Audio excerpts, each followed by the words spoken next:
recording is starting. Okay, great. So welcome. This is the March webinar in the Thriving with Complexity webinar series. Stop trying to stay ahead of them, a coach approach to parenting gifted and twice exceptional kids. And I am Kate Arms, and welcome. Just a little bit of housekeeping. Chris Wells is with us as the handy dandy moderator administrator here. She is going to be monitoring the question and answer section. So in your control panel, there's a little icon with a Q on it, and it says Q&A. She will be monitoring that for any questions that you have for me, and I will trust Chris's judgment on whether she should interrupt me to ask questions in the flow. Otherwise, I will be doing my best to leave some time for questions and answers at the end of the presentation. So I highly recommend, if you have questions, type them into the box, and then you can focus on listening to me and not worry about holding on to your question. In the chat box, which you can also find in your control panel, Chris will be posting some links to various resources and things that I will be mentioning at the end of the presentation. So that's there. You can use that to talk to each other, but I will not be monitoring that, and Chris will not be monitoring that as closely as she is the Q&A. So if you have questions or you want to talk to me or Chris, that Q&A box is the place to do it. So that's our housekeeping. And with that, I will go ahead and get started. I'm going to turn off my video. Thank you, Kate. All right. Thank you, Chris.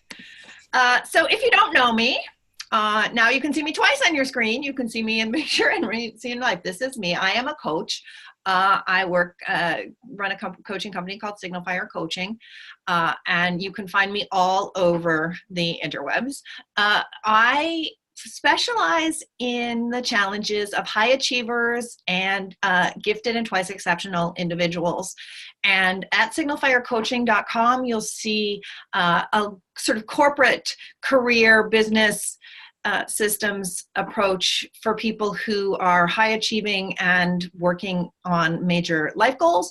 And then thrivewithintensity.com, I specialize in emotional intelligence and working with overexcitabilities, intensity, and sensitivity. And then Chris Wells, who you just met, and Jen Merrill and I do the work with parents of twice exceptional kids that you can find the details at parentsoftwiceexceptionalkids.com. So I got a lot of material to cover. You'll discover quite a bit about me as I talk about my philosophy of parenting, and I'm happy to answer questions, but it's probably not a great use of our time right now. So moving right along, the modern parenting crisis. The world is what the military refers to as VUCA, V-U-C-A, volatile, unpredictable, complex, and ambiguous. And the modern corporate leadership world has come up with ways of dealing with the fact that the economy also functions that way at this point. But the real problem is we don't know what we are raising kids to face. The world is changing faster than we can keep up. The world that we're living in is not the world that we were children in, and the world that our children are experiencing just looks so different from the world that we recognize. Their abilities and familiarities and habits and assumptions about technology are radically different than ours. The complex global and climate change kind of world that they're in is totally different than what our parents were trying to raise us for. The assumptions about the economy that schools are preparing them for are different than the assumptions about the economy that we were prepared for, which is different than the world that we are in. So a huge challenge is that we have to actually raise kids in a climate where we don't know what we're doing. more than any other generation before us, which is huge. It means we're parenting from fear more often than we would like. And it means that we are parenting looking for approaches to life and capacities for dealing with life that we want our kids to have, almost more than we're looking at specific skills. Special challenges raising gifted and twice exceptional kids. They're outliers. The social structures don't fit. To the extent that the social structures are a response to the fear, they are narrower, more norm-driven than happened in recent past. And so the outliers don't fit even more. Asynchrony in gifted and twice exceptional kids is just off the charts. So they may be way ahead in some areas, way behind in some others, and that can vary minute to minute, whether they show up with their strengths or their weaknesses. And they get ahead of us in areas we can't predict. Catching up with our kids is always a challenge. And so the struggle of trying to meet them where they're at is real. So I apply in parenting a model that comes from corporate leadership, because as I mentioned, the corporate world has been dealing with this consciously for, I would say, about a decade now, and it's really taken steam over the last 5 years or so. So you hear a lot of this language in the corporate world, not so much in the family systems world. And so what I'm really interested in doing is thinking about how do we lead a family the way we might lead a corporation, and stop trying to stay ahead of them, because we can't. They are already ahead of us in so many ways. We have life experience, some knowledge about how the world works, some skills that they don't have, some knowledge about human behavior, but they are going to go ahead of us in terms of content and technology in the areas of their passions and their skills. So in coaching and leadership, there's a model. This one comes from language from the Coaches Training Institute of leading from beside and behind, as partners and as boosts. And that's really what I'm going to focus on. The typical model of leading that so many of us have in our assumptions is leading from a position of formal authority, being the CEO, being the boss, being the president, being the head of household, and telling people what to do. And that doesn't work in modern corporations. It doesn't keep them agile and nimble enough and able to pivot as the market shifts. And it doesn't work as well as we want it to in families or schools either. So this is about leading a family, not about raising a family or being a family or having a family, but really taking a sense of leadership. One of the things I want to be really clear on is that parents wear two hats. Parents are raising children and running a household, and they're different skills and different tasks. And if we can actually be clear on the differences, it helps us. The big question about raising children is, what skills do our children need to have in order to be able to live lives that they feel good about when they leave home? And then raising a household, running a household, what kind of household do I personally need? Do you personally need to live in to feel happy with your home? What kind of home serves your family? And that's a real now question. What works now for this group of people living here together? And that has all sorts of logistics about getting food on the table and making sure things are as clean as the family needs, and health and hygiene and activities and scheduling. And that's different than helping our children grow into the adults that they are going to be happy being. And if we can keep those two tasks different, separated, it helps us. Running a household, there are 5 relationships we have to manage. Dee Hock is, he founded Visa, and his sense of what you have to manage when you manage in a corporation is you start with yourself, Then you manage your boss. Then you manage your peers, so the other people at the same level in your hierarchy. And then you manage your relationships with other stakeholders. So with shareholders and clients and customers and vendors. And then you manage your direct reports. So you actually have to delegate a huge amount to your direct reports and trust that they're going to manage you, because their second job is to manage their boss, which is you. From a family situation, this is really useful because it can help us figure out where we have energy to spend and what we have to focus on. Once again, we have to start with ourselves. Then we have to manage our relationships with anyone we're financially or legally dependent on. Obviously, in the prime of life, there are fewer of those than there are when we're older or younger. Then we have our peers, our spouses, partners, co-parents. In the extended family, this might be siblings and cousins when you're talking about relationships with your parents and older generations. Then there's parents, schools, society. Those are the other stakeholders. So parents, your parents, when you're talking about your kids. And only after you've managed all of those relationships do you have time left over to manage the relationship with your kids. So once again, you need to delegate to them as much as possible and trust that they are going to take care of their jobs, which are to manage themselves and you, and then their other relationships. And when we think about it this way and we realize how little energy we have left for managing our kids, it becomes really important to find a way to empower them. And that is what coaching is really, really powerful for. So fundamentally, we have goals for managing our kids that come with partially task accomplishment. And there's a lot of material out there as support for parents who are struggling with getting their kids to do things. I'm not going to go into a whole lot of detail about how to delegate effectively, how to set good goals. I'm going to talk a little bit about accountability. The whole point of avoiding micromanaging is actually where we're going to get into a little bit on accountability.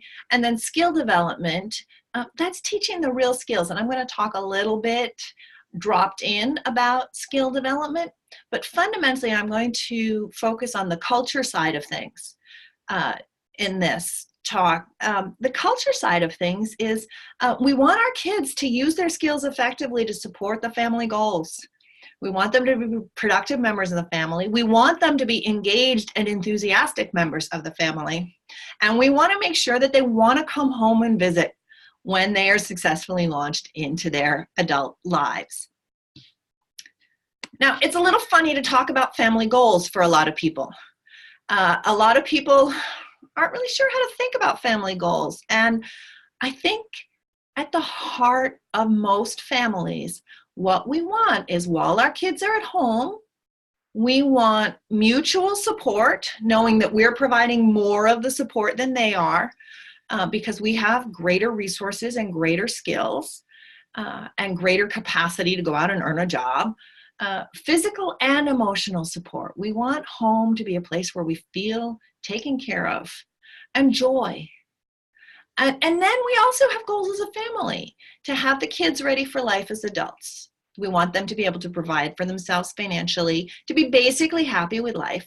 And once again, to want to come home for the holidays, to have that sense of mutual support and joy and intimacy and connection with the family relationship. So when people have parenting challenges, they very often start from, how do I get my kids to? And this is the wrong question. If we start with the problem, we can't actually solve it at that level. You can't actually get your kids to very much at all. What you can do is help get things out of the way of your kids' success. So there's a lot of talk in work by people like Ross Greene, who is fantastic, and I think that his work is really great when you're looking at skills development. So I highly recommend him. Kids do well when they can. And for a lot of kids who aren't doing well, there's a question of what are their skills that they're missing. But there's more to it than that. There are actually sort of 6 arenas that we should be looking at if kids aren't thriving. And thriving, I'll talk a little bit more about what that looks like later, because I have some ideas about thriving that aren't necessarily the same as what you see in other places from a coach approach. But there are skill issues and there are motivation issues. And motivation issues often show up in terms of conflicts of values. So fundamental conflict of values is I might have long-term goals that require short-term pain in order to meet them. And so my values of enjoying my life now and achieving my goals later actually clash. And so we want structures of motivation that make things more likely to push in the direction of getting things done. So personally, we have to answer the question, do I want to do this thing? And our kids need to answer the question, do I want to do this thing? If they don't want to do it, that's going to get in their way. Can they do it is a different question. And that requires looking at, do they have the skills to do it? On a social level, sort of this is the peer group. This is the relationships. Motivation, is the peer pressure right? Is the cultural milieu that they're in, is it actually supporting their motivation to achieve this goal or not? If it isn't, then there is some systemic relationship work that needs to be done to help. Coaching often can help a lot in this regard. And then there's ability being supported or not by the social relationships. Do I have the help I need? Do I have people I can trust when I feel vulnerable or scared or I don't know how to do things? And then there are sort of structural tools and institutions that can be at play that influence both a child's ability to get things done and their motivation to get things done. Quite often when people are talking about motivation, they're talking about external carrots and sticks. Behavioral disciplinary techniques in classrooms almost always start here.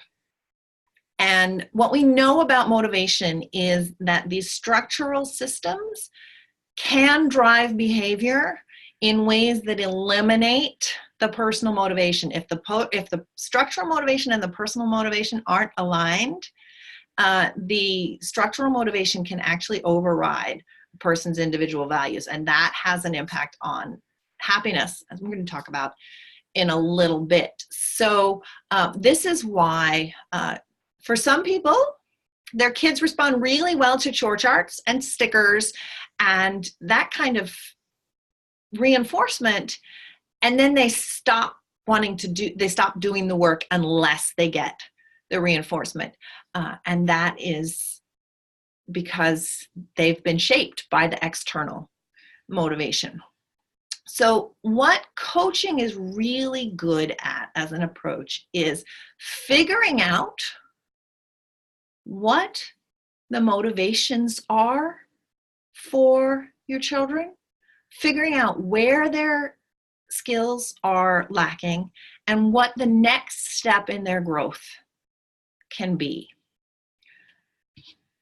So I'm going to turn now to a little bit of talk about what coaching is, and then as I talk about it, I'm going to talk about how this can play out in a family relationship.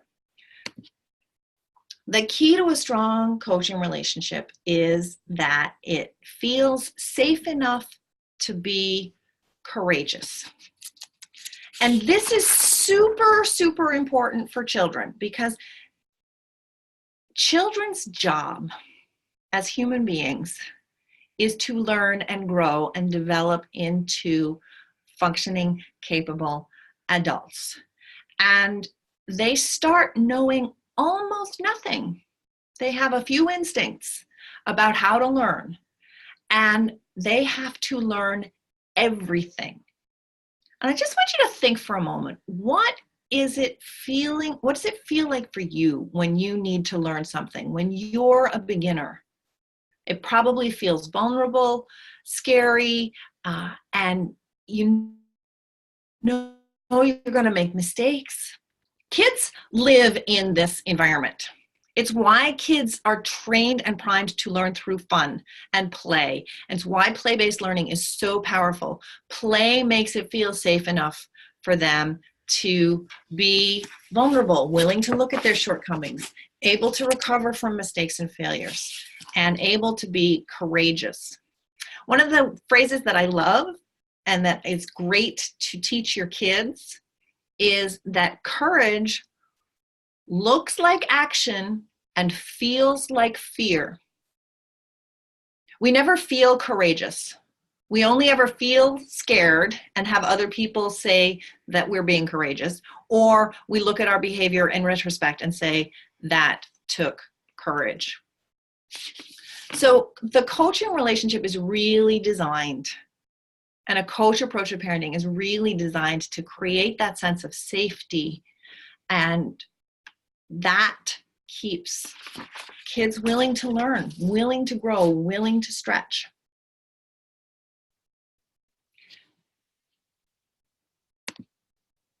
Coaching starts with the relationship, not the tasks. So I'm going to talk for a while, in fact, for the rest of this time really, about sort of general principles rather than specific to-do list things. I'm not going to spend a lot of time talking about tasks because you guys are creative and resourceful and capable of figuring out how to apply this kind of lens to relationship in your lives. If you need help doing that and you want to because this approach appeals to you, there are a whole bunch of resources that I have available and a whole bunch of ways that I can support that, but I'm not going to do that today. Today, I'm really going to take the high-level overview at what is a coach-like relationship and how might it show up in parenting. So the first thing is that the strength is in the family. The typical way we think about families is we think about the parents sort of on top and the kids underneath, and the parents do the work to the kids. And then they get paid back in love and hugs, and it makes it worthwhile. The coach approach is actually to build the family and think of the family as a separate entity. It's almost like a thing out of itself. You can't touch it, but you can certainly feel it, and you can certainly imagine it. And all the parents and all the children feed the family to the extent that they can and then get fed by the family. This is really powerful because it means that you can think of feeding the family when you're strong and drawing from the family when you're weak. You can think of parents sort of contributing what they can to the family, but not always needing to be exactly equal. And then you can think about the kids. Kids start not really capable of giving much to the family at all. A sense of purpose, and then some smiles, and then some entertainment value. And only as they grow older do they have real skills that they contribute to the family. But if you think of the family as being supported by all the kids, you can actually sort of get a sense of how these kids can use their strengths in a way that's really serving. And then when they feel like they're using their strengths to serve the family and everybody's being fed by it, everybody feels better and they can take on more tasks themselves. So the first part of a coaching relationship is always to do what we call design an alliance. And we can have a family decision about how we want to be as a family, especially when we're in conflict. And so this is a conversation that you can have over the dinner table, sort of once every couple of months for the rest of your lives. How do you want to be as a family? Are we having enough fun? Are we respectful enough? Are we going on too many adventures and being out in the world too much? Or are we home too much? And do we want to go out more? Do we want to see more of each other? Do we want to see less of each other? How are we doing? And it can be fun to come up with a coat of arms or a motto for your family that's sort of this is a symbol, how we want to be as a family, or a family song that's a theme song that summarizes, here's how we want to be as a family. And maybe that shifts over time, and maybe it doesn't, but it's an interesting conversation to keep having. And if you keep having it on an ongoing basis, you can have a real light touch with it. Really, you want to shoot for 3 to 5 adjectives or ways of being that you want to hold on to about how we want to be as a family. More than that, you can't remember. Less than that feels like it's probably not giving you a whole lot of complexity. Like, you probably want to be respectful in conflict, stretching each other to learn and grow, and having some fun. And maybe there are some other things. So that's the foundation. And then the coaching cycle is going to be sort of walking around this triangle over and over and over again as the kids sort of spiral through growing up and eventually launch. Fundamentally, kids grow up, start knowing nothing, so they need a lot of education. They need information, and they need skills training, and then reflect back what you see, how they're doing, validate their experience, make them right as often as you possibly can, and then put them in the driver's seat. How do they want their lives to be? And this, I'm going to touch on this a whole bunch of times, but this put them in the driver's seat is at the top of the triangle, because it is the heart of what makes coaching the approach to parenting. What a coach does with a client is a coach is an expert in process and puts aside their personal agenda in favor of the client's agenda.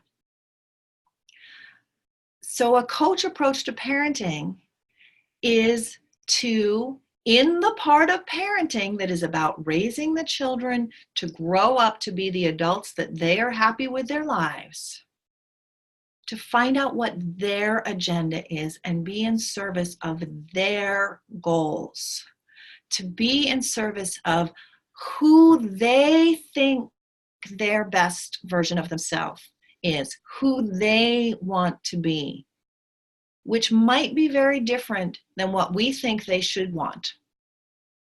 And if we put them in the driver's seat as often as we possibly can, they feel loved and understood, and they are able to soar. And it will give them the confidence. And this is super powerful for the gifted kids who are just going to take off and move through the things that matter to them fast. And it's doubly powerful for the twice exceptional kids who have the challenges that they need to work through. And it's so easy for twice exceptional kids to look at themselves and go, I would be exquisite if I weren't broken. And that is one of the things that I really want not to happen to these kids. And we live in a culture that makes different bad way too often. And so even gifted kids without other challenges can think of themselves as broken when they feel like they don't fit in, particularly highly and profoundly gifted kids. So we want to empower them and make them feel that they can be what they want to be. And we want them to know that there are real challenges in the world, and coaching is really powerful as an approach for that. So let's just dig into what it really means to be in a coaching relationship with your kids. So there are 4 foundational principles of coaching, and I'm going to go through them one at a time. But really this slide is to show you that there's some serious research behind this. This is not just, wouldn't it be nice if? There are people, in this case, at the Harvard Medical School, who are really looking at, why does this stuff work? What is it? What is good for people?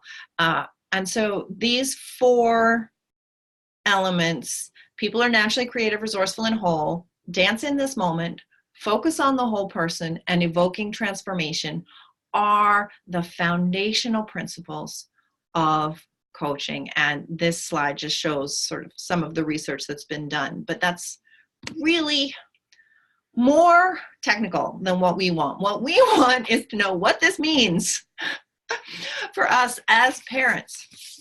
What does it mean to think of children as naturally creative, resourceful, and whole? Naturally, meaning it's inherent in them, creative, resourceful, and whole. So conceptually, this is perfect for dealing with asynchrony, that they're whole, they're not out of whack with anything. They're just a whole unit that is sometimes ahead and sometimes behind. Getting their inner resources on your side, they're naturally creative, resourceful, and whole. If you trust that they're naturally creative and resourceful, and you try and tap into that, and you convince them that you believe that they're naturally creative and resourceful, and that those creativity and those resources are important and powerful, they will do your work for them sometimes. Children learn and adapt naturally. If we get out of their way, they do. The other thing about thinking of children as naturally whole is it makes them not wrong for being who they are. They just are whole. They're a complex, complete unit with strengths and weaknesses. This is especially powerful for twice exceptional kids. But for anybody who is not living up to their potential, those are words that I hope I never ever hear again. I know I will. But if we tell a child that they're not living up to their potential, what we are saying is that we've decided who they are, what they're capable of, what they should want to do in their lives, and we have judged them as lacking. And how many of us want to be judged that way and treated that way? No. Children are naturally creative, resourceful, complete, complex human beings. They are simply unskilled, lacking information and context. They're not incomplete. Now, how does health go into this? If you think of them as whole and start from the assumption that they're creative and resourceful, then any weaknesses that they have, immediately their creativity and their resourcefulness are accessible to them as tools to work with. Get that on your side. How do you get that on your side? They don't always have access to their natural creativity and resourcefulness. Primarily when people don't have access to their natural creativity and resourcefulness, it's because they are afraid. Their limbic systems get scared and they get afraid. Creativity and resourcefulness are in the primarily located in the prefrontal cortex, in the cognitive processing access. We cannot access our creativity when we are scared. And so this is where the safety required to be courageous comes in. So self-regulation and helping our children to self-regulate and soothe when they're afraid is a super powerful and fundamental necessity for helping our children grow into the best version of themselves that they can become. Great resource on this is Stuart Shankar's book, Self-Reg. So highly recommend that. Next foundation, dance in this moment. This is also perfect for dealing with asynchrony. Whatever shows up now is whatever shows up. This is who we're dealing with. This child, whatever chronological age they are, it doesn't matter. Let's not compare them to the chronological age that they are. Let's deal with who is this child right now? What are they capable of right now? This is great for kids who make cognitive leaps. One of the things about bright kids is that they'll get whole bunches of new information and it won't make any sense to anybody and they won't see it and then all of a sudden it'll make sense and they will make a massive cognitive leap, and this allows us to catch up with them. If we dance in this moment, if we always remember that this is the moment that we have, it helps us with those cognitive leaps so we don't feel like we're behind, because if they've advanced and we haven't caught up, then they feel like they're not seen. But if we want them to be advanced and then we're blaming them for where they're not, then they feel incompetent. But in this moment, if we meet them right where they're at, we're looking for what is going on in this moment. It's particularly great for the ups and downs of twice exceptional kids. This is not an excuse to get rid of accountability for bad consequences for previous bad choices. This moment includes the present impact of things that happened up to now. It also includes the present dreams for the next moment. So the future influence is now in terms of what do we want to feel, what do we want to strive towards. But this is the moment that we have. Focus on the whole person. This sounds familiar. Also great for dealing with asynchrony. The whole person is, we've got places where we're well developed and places where we're not developed. Now, what happens with adults is we keep being asynchronous. It's just the places that we're not developed catch up to the point that we look pretty functional with them. Whereas children, the places that lag behind can start to interfere with functionality in age-normed groups. Once again, whole person includes these cognitive leaps and the ups and downs of 2E kids.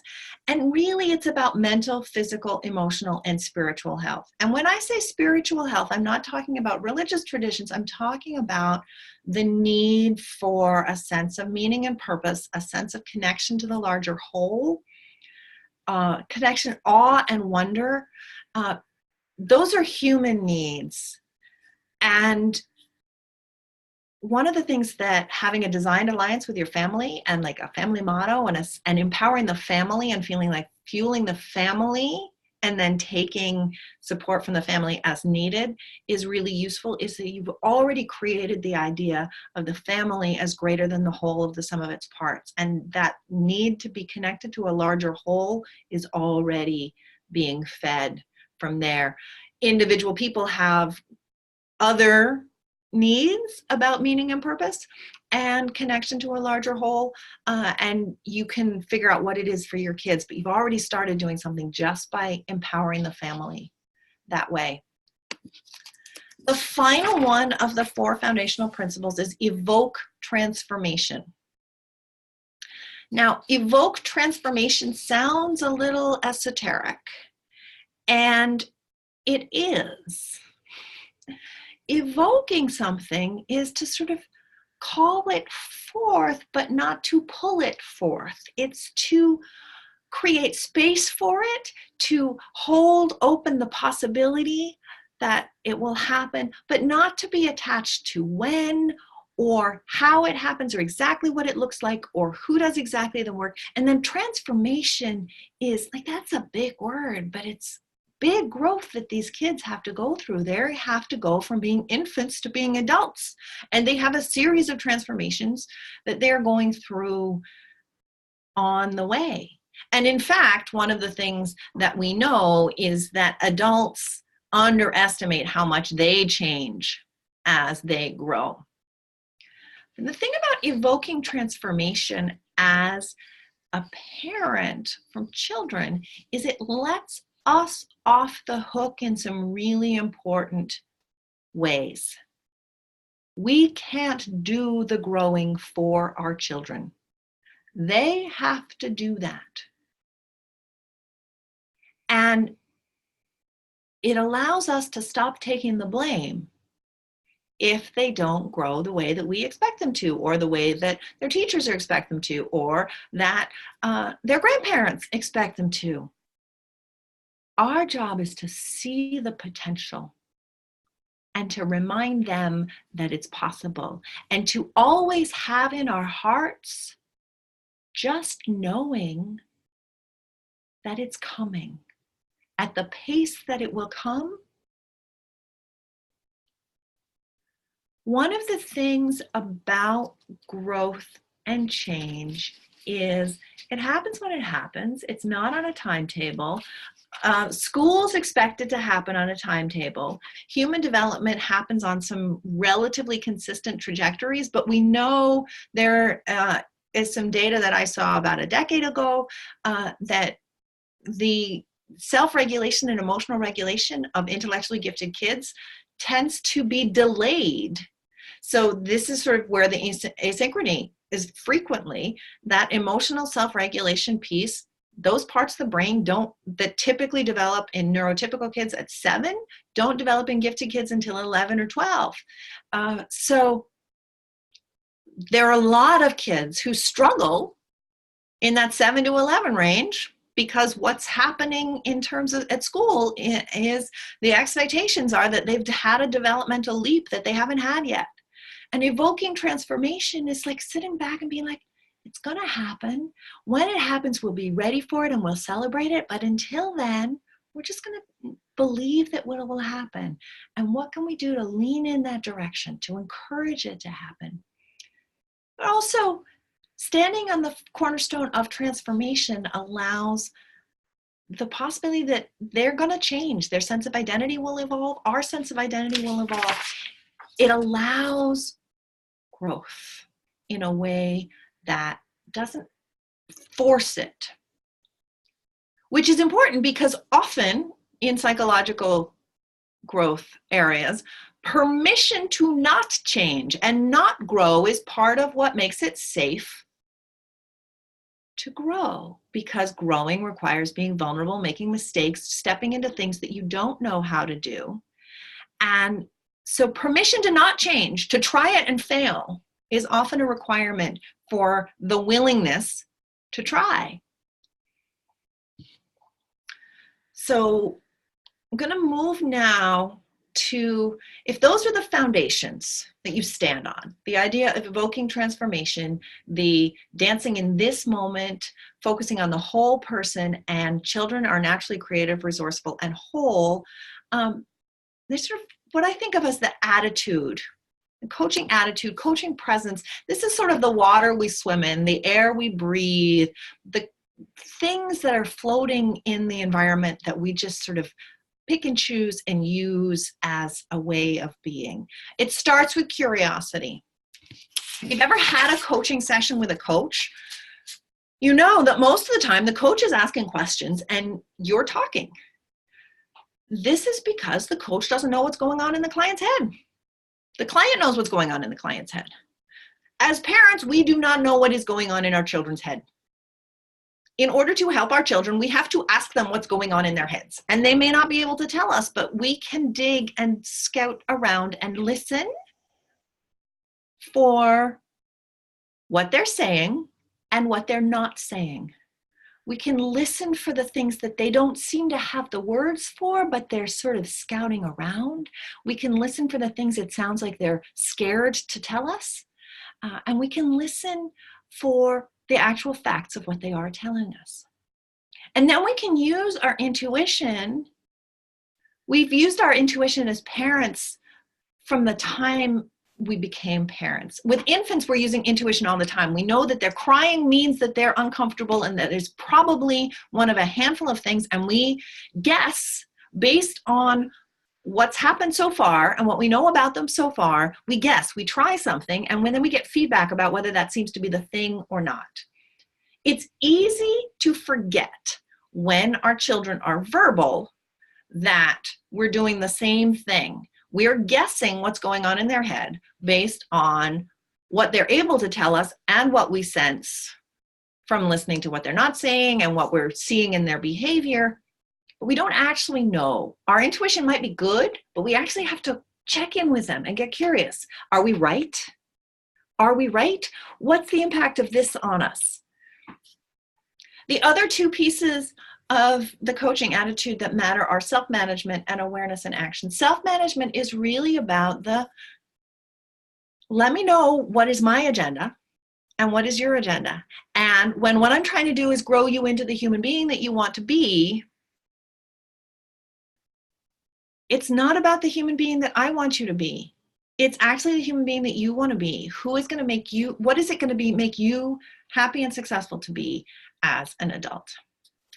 And then awareness and action, we can always be looking for a way to increase their awareness of what's going on, of their own self processes, of how human beings work. We can always, there's a learning moment in there, or we can be helping them move into action. And so balancing, is this a good moment for helping awareness, or is this a good moment for changing action? Often, if our kids aren't doing what we want them to do, we tend to go to action when actually awareness is useful. And if our kids are charging forward into areas that we don't know, we can support them in action. We can give them awareness about things that we think that they might not be aware of in terms of danger and risk management. But it's important for us to manage our own sense. Is this my sense of risk, or is this a real risk? Am I trying to hold them back because I'm uncomfortable with the fact that I don't know all this stuff that they're trying to create? They're creating these projects and using these technologies that I don't know, and it scares me. Then it's time for self-management. Or is it that they don't actually understand that people are not always what they purport to be? In which case, raising their awareness might be what I want to do. So it's a dance.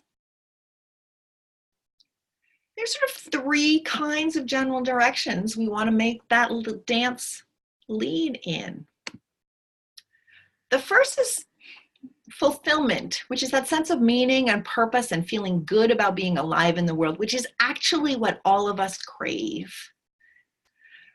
It's a breath away. It's not actually about achieving the goals.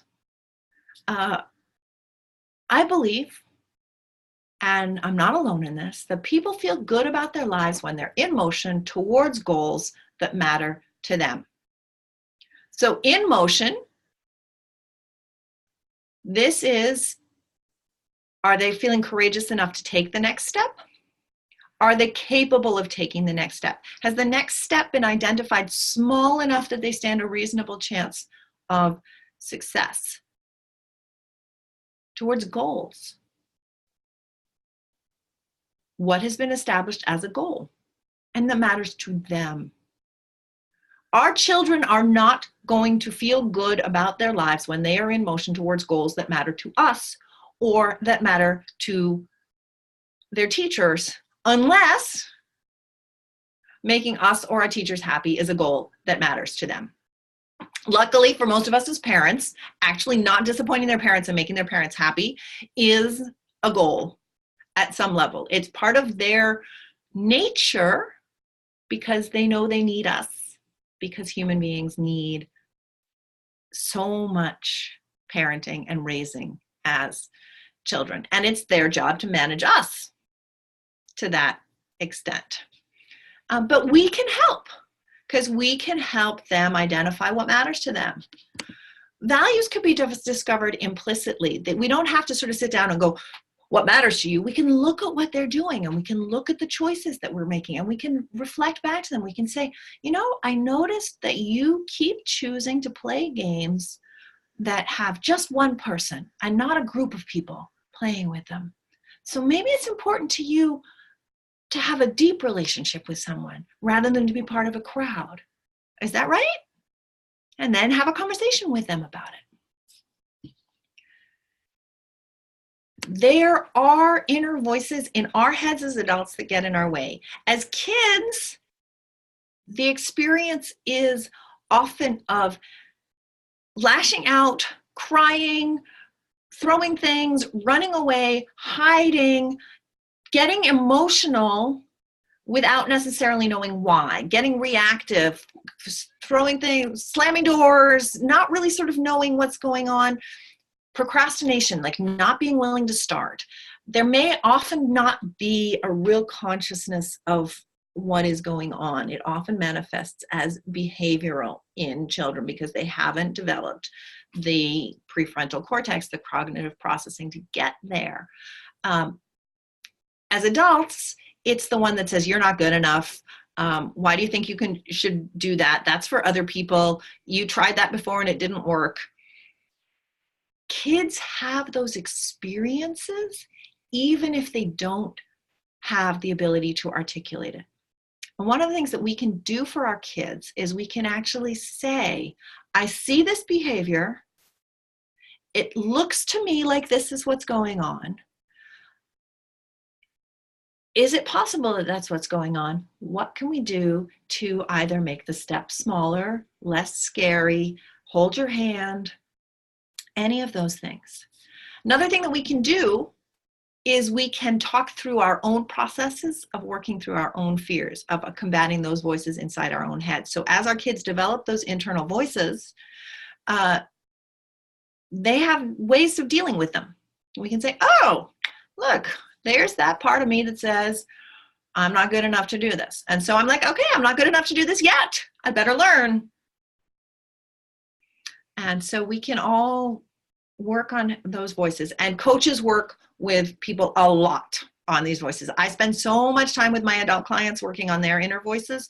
So great tools. I'm just sort of touching on it here because it's a moment. Getting into action. So we identify our goals, we get sort of past the fear, getting into action. Sometimes we have those fears and those voices that stop us. Sometimes we have a view of a situation that gives us only bad options. So sometimes we feel like it's overwhelming. Our kids experience this a lot. It's just too big.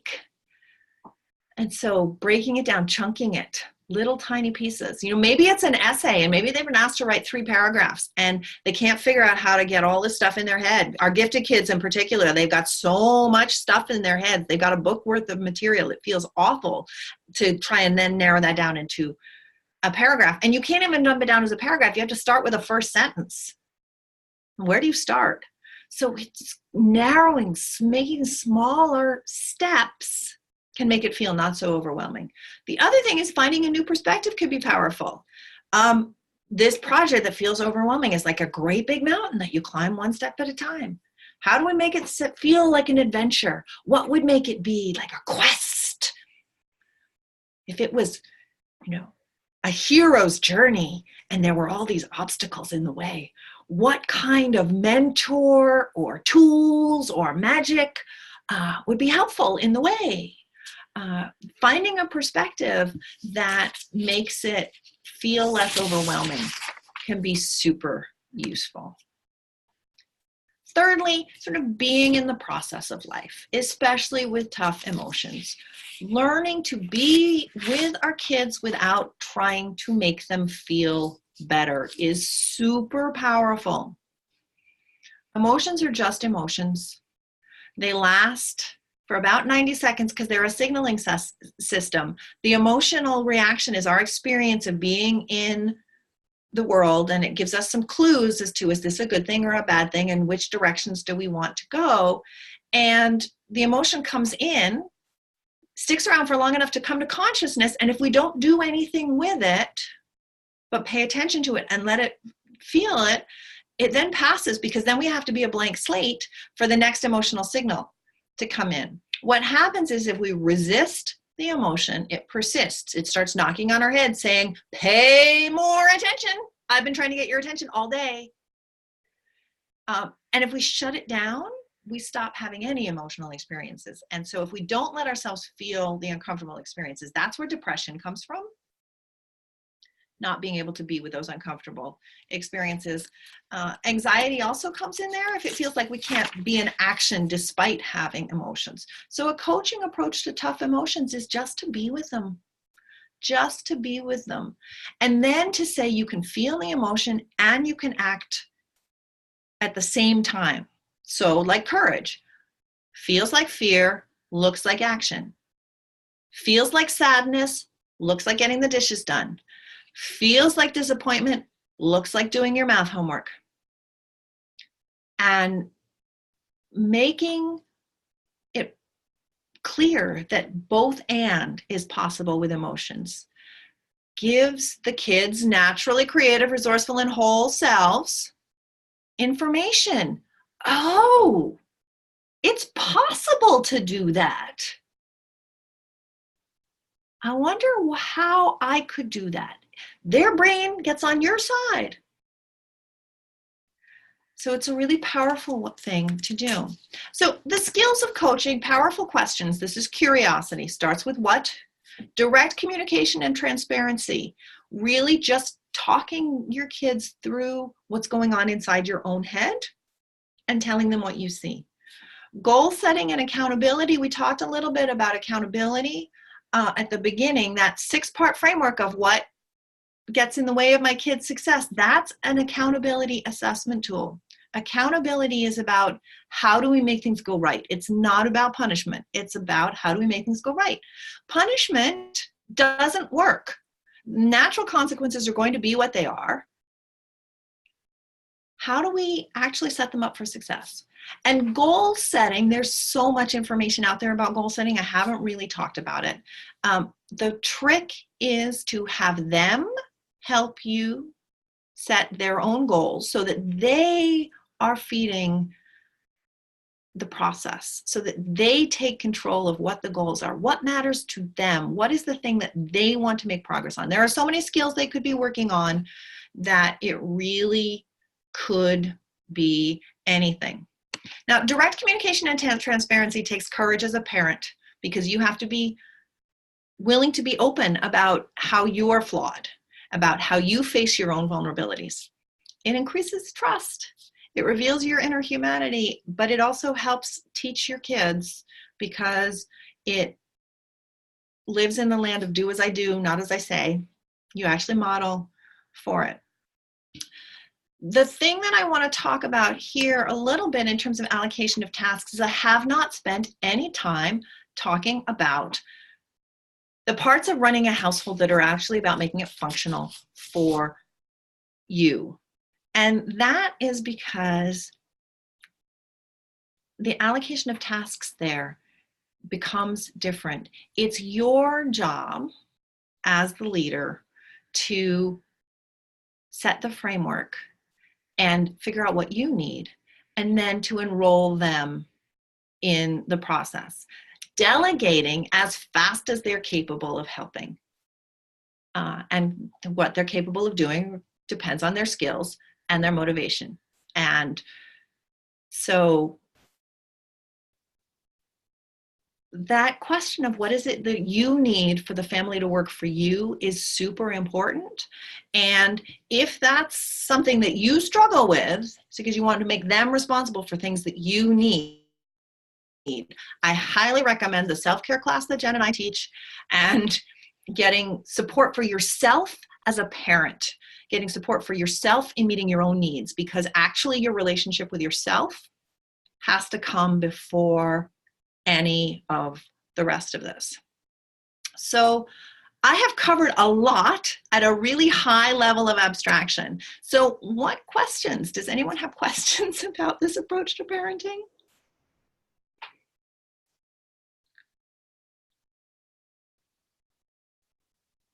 Chris, do we have any questions in the Q&A? We don't have any questions. I'm going to get these links up in the chat box. Okay, great. So this is a really high level, quick overview of an approach. I fully expect questions to come up as these things percolate. So I'm going to go through a whole bunch of resources that are available. Chris is getting a bunch of them up in the chat box. Chris and Jen Marilyn and I run a Facebook group to support parents. It's facebook.com/group/parents of gifted and 2E kids, or you can just search parents of gifted and 2E kids. I'm in there quite a lot. I answer all questions and give advice from this perspective a lot. It's a great place to ask questions. The three of us also have continuing on this series of webinars. Chris is talking about overexcitabilities coming up soon. Jen is talking about self-care in May. I'm going to be talking about thriving with intensity and using overexcitabilities a little bit. Chris is also talking about that. I'm going to talk about sort of a bigger conception of giftedness. Jen's going to talk about the teen years, which we all know is challenging. I'm going to talk about relationships with schools and advocacy and parents as partners. Chris has more work on ADHD and overexcitabilities coming up. And Jen is going to help us figure out how to be adults in the middle of gifted elders and gifted kids. So a whole lot of stuff in a whole bunch of areas. And the links for where to get that is on our parentsofTwiceExceptionalKids.com website.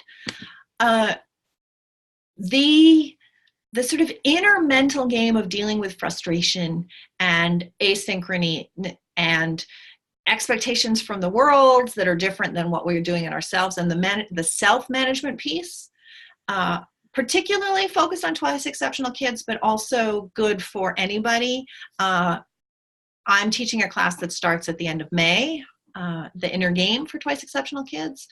I do a group program for self-management for intense and bright and complicated adults.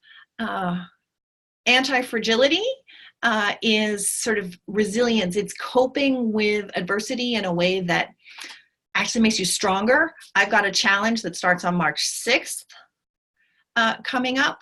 And I mentioned already that Jen and I have these self-care classes.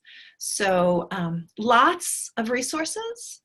And then again, I can be found all over the place. So I do hope you'll ask questions if you've got them, and that you'll try out to see what kind of impact thinking about parenting from this set of perspectives might bring. So with that, thank you very much. I'll hang out for just a few minutes if there are questions that come up.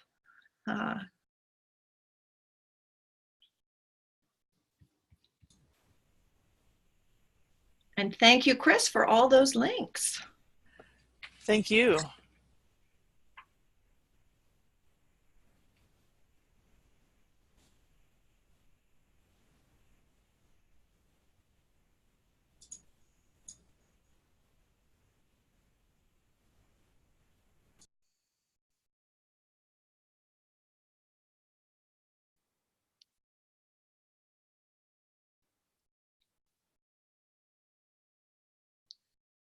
Alrighty.